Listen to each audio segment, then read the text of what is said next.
Oke, assalamualaikum warahmatullahi wabarakatuh. Waalaikumsalam warahmatullahi wabarakatuh. Dari mahasiswa, jadi di pertemuan yang ketiga ini kita akan membahas mengenai perhitungan atau menghitung PPh untuk wajib pajak orang pribadi yang memiliki usaha atau pekerjaan tetap. Yang memiliki usaha atau pekerjaan bebas. Jadi untuk OP ini sumber penghasilannya bisa sebagai karyawan atau dia memiliki usaha atau pekerjaan bebas.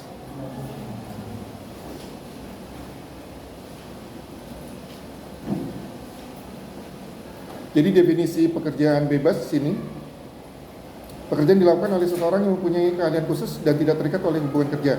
Jadi pekerjaan bebas bisa seperti notaris, ya, aktuaris, atau akuntan dan sebagainya, atau konsultan, ya. Nah ini saya jelaskan sedikit untuk pengusaha dan pengusaha tertentu di sini. Jadi berdasarkan arah aliran tambahan kemampuan ekonomis kepada wajib pajak, penghasilan dapat dikelompokkan menjadi penghasilan dari pekerjaan dalam hubungan kerja seperti gaji, honorarium sebagai karyawan ini, ya, atau pekerjaan bebas seperti penghasilan dari praktek dokter, notaris, aktuaris, akuntan, pengacara dan sebagainya. Kemudian penghasilan dari usaha atau kegiatan, jadi OP memiliki usaha, ya, seperti perusahaan berarti, cuma dalam bentuk orang pribadi. Kemudian penghasilan dari modal yang berupa harta gerak ataupun harta gerak seperti bunga, dividen, royalti, sewa, ya, atau penghasilan lain seperti pembebasan utang dan hadiah. Untuk definisi dari WPOP pengusaha, jadi di sini wajib pajak orang pribadi yang berstatus sebagai pengusaha adalah orang pribadi yang dalam kegiatan usaha atau pekerjaannya menghasilkan barang, mengimpor barang, mengekspor barang, melakukan usaha perdagangan, memanfaatkan barang tidak berwujud dari luar daerah pabean, melakukan usaha jasa atau memanfaatkan jasa dari luar daerah pabean. Itu pengertian dari WPOP status pengusaha. Untuk WPOP status pengusaha tertentu adalah WPOP yang melakukan kegiatan usaha pedagang pengecer atau penjualan barang secara grosir dan atau eceran dan penyerahan jasa yang mempunyai satu atau lebih tempat usaha. Jadi pengusaha tertentu ini adalah pengusaha yang memiliki lebih dari satu tempat usaha, ya.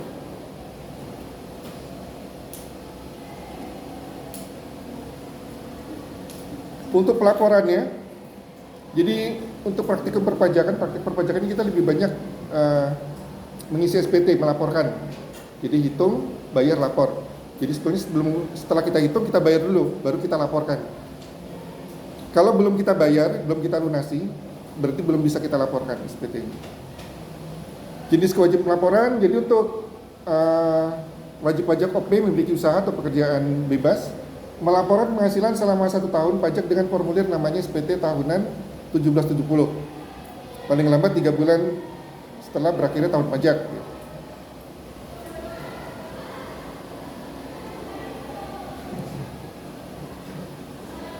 Untuk kondisi tertentu bagi orang WPOP, pengusaha dan pengusaha tertentu, jadi untuk omset apabila memiliki usaha atau pekerjaan bebas, omsetnya atau peredaran brutonya di atas 4,8 M itu harus melakukan pembukuan, menggunakan pembukuan.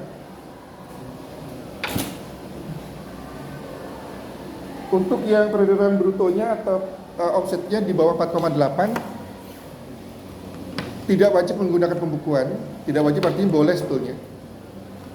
Jadi untuk yang di bawah 4,8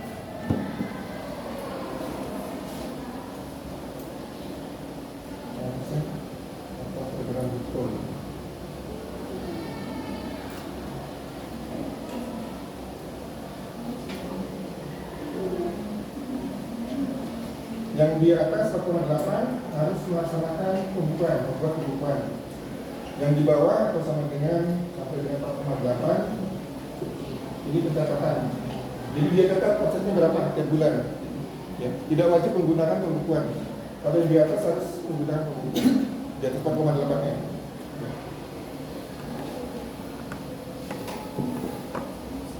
Nah ini perhitungan pajaknya nanti kita pelajari bagaimana menggunakan pembukuan dan bagaimana kalau dia menggunakan pencatatan saja.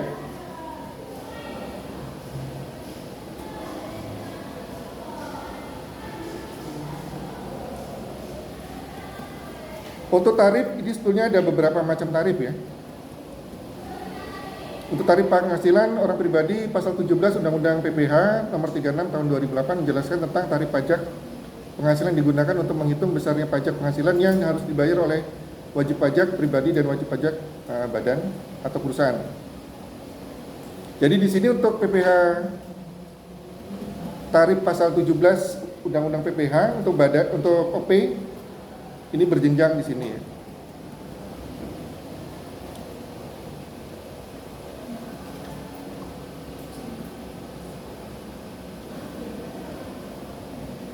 Jadi sebetulnya sudah bisa menghitung ya ini ya.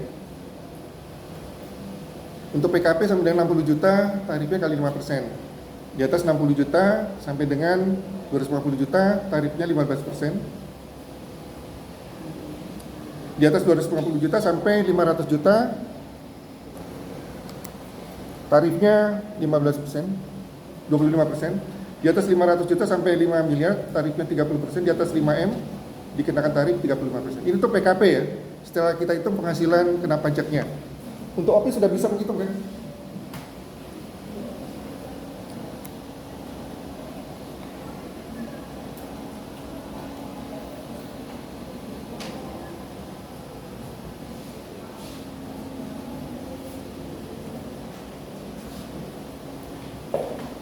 Jangan dianggap susah ya pajaknya. Nanti kalau dianggap susah benar-benar susah. Ya untuk hitungan OP ya, wajib pajak OP, tingkat teman. Ini karyawan, ini pemilik usaha.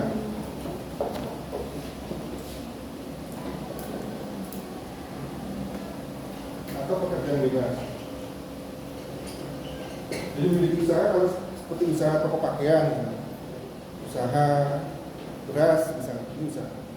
Kalau pekerjaan bebas tadi, contohnya seperti notaris, aktuaris, akuntan, kantor konsultan, dan sebagainya. Tidak terikat ya. Kalau sebagai karyawan berarti terikat dia.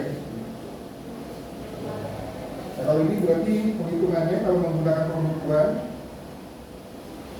ini catatan.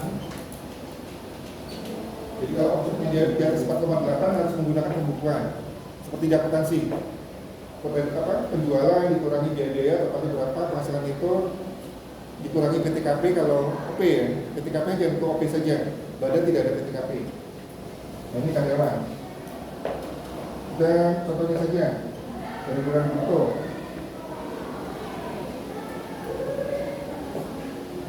Bulan bruto dikurangi biaya jabatan.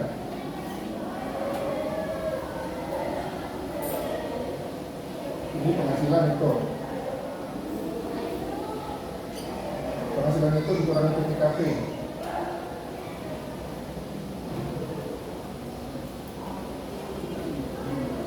Ini ketemu PKP. PPH berutang. Tarif dikali PKP. Ya, sudah kita pelajari di perpajakan ya. Kalau dia mundur sekarang ini, kalau dia sebagai karyawan di sini ada biaya jabatan, pengurangan biaya jabatan. Untuk yang memiliki usaha atau pekerjaan bebas tidak ada pengurangan biaya jabatan. Jadi kalau dia menggunakan pembukuan berarti peredaran brutonya dikurangi biaya-biaya. Biaya-biaya sehubungan dengan untuk mendapatkan pendapatannya, biaya-biaya. Ini penghasilan neto. Beda kan? Penghasilan neto untuk karyawan dikurangi biaya jabatan, kalau dikurangi biaya-biaya. Saya punya usaha beras misalnya, saya punya karyawan 10 orang misalnya. Jadi omset saya sekian sebulan atau setahun, saya kurangkan untuk biaya gaji, biaya transport, biaya konsumsi untuk karyawan. Sehubungan untuk omset yang saya terima tadi. Biaya tidak ada hubungannya dengan pendapatan tadi, tidak boleh deh. Jadi misalnya kalau rekreasi keluarga misalnya, tidak boleh dimasukkan di sini. Jadi hanya berhubungan dengan usaha saja untuk mendapatkan pendapatan tadi. Nah di sini bisa dibedakan ya, ini penghasilan neto ya. Kalau ini dikurangi biaya jabatan, kalau ini dikurangi biaya-biaya. Nah di sini bisa dipahami. Penghasilan neto dikurangi PPKP juga, ke bawah sama ya. Setelah penghasilan neto ke bawah hitungannya sama. PPKP.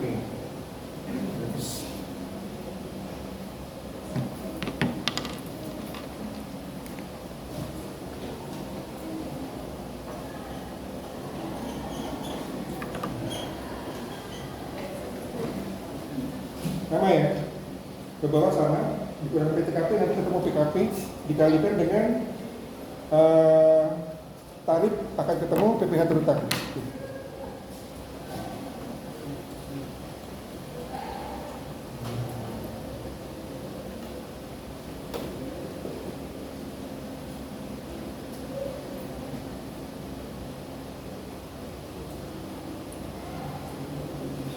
Jadi untuk OP penghasilan itu ke bawah sama caranya.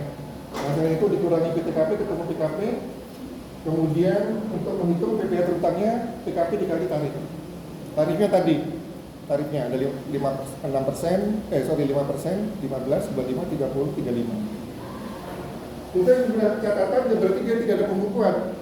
Catatannya hanya omset saja per bulan berapa, di total setahun berapa. Nah untuk menghitung penghasilan netonya bisa ada peredaran bruto. Usaha bruto.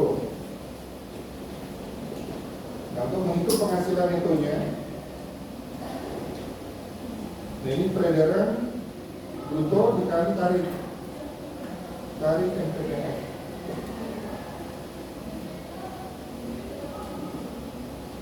Norma penghitungan penghasilan neto. Jadi ini persentase ya. Ini persentase. Jadi untuk menghitung penghasilan netonya kalau ini untuk yang ada pembukuan peredaran brutonya atau omsetnya dikurangi biaya-biaya untuk penghasilan neto.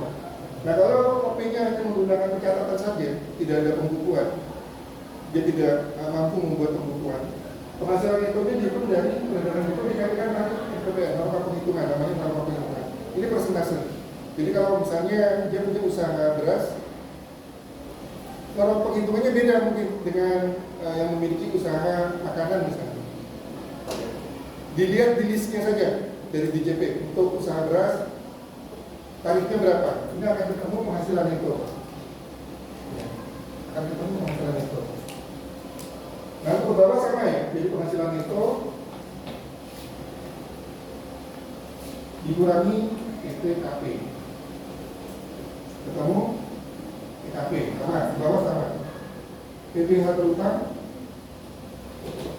tarif dikali PKP.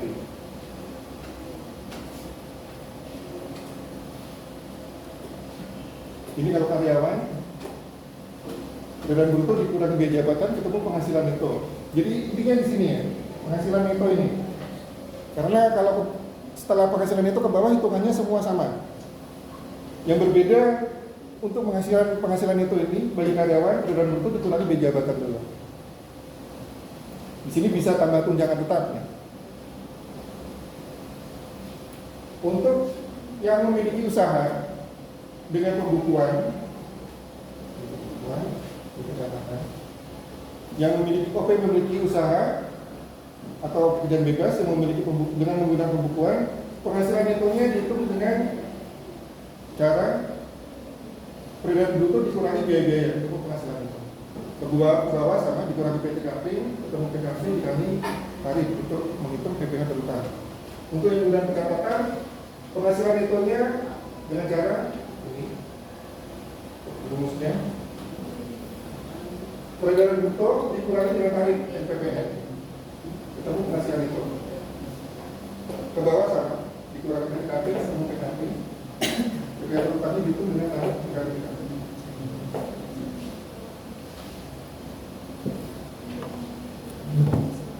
Sampai sini dulu, ada yang mau ditanyakan? Mulai agak susah ya? Atau dari dulu susah?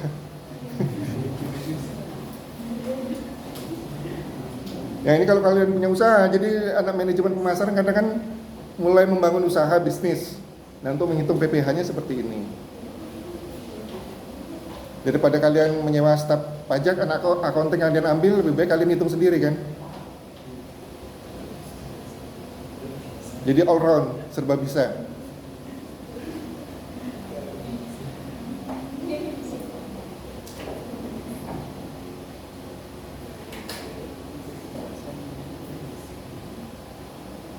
Kalau mau bangun bisnis, harusnya mulai dari sekarang kalau mau coba ya. Mumpung kalian masih masih didampingi dosen. Nanti kalau sudah di luar, susah ketemu dosen. Ya. Beberapa teman kalian seperti itu. Pas keluar, sering telepon saya, Pak mau ketemu. Dan jamnya nggak tepat, jamnya belum ada kecocokan. Jadi dia sudah kesini, pas saya tugas di luar.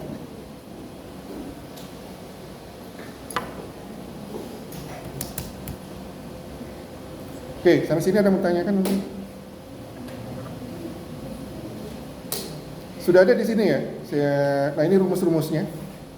Sebetulnya ada beberapa tarif lagi, namanya tarif untuk UMKM sebetulnya.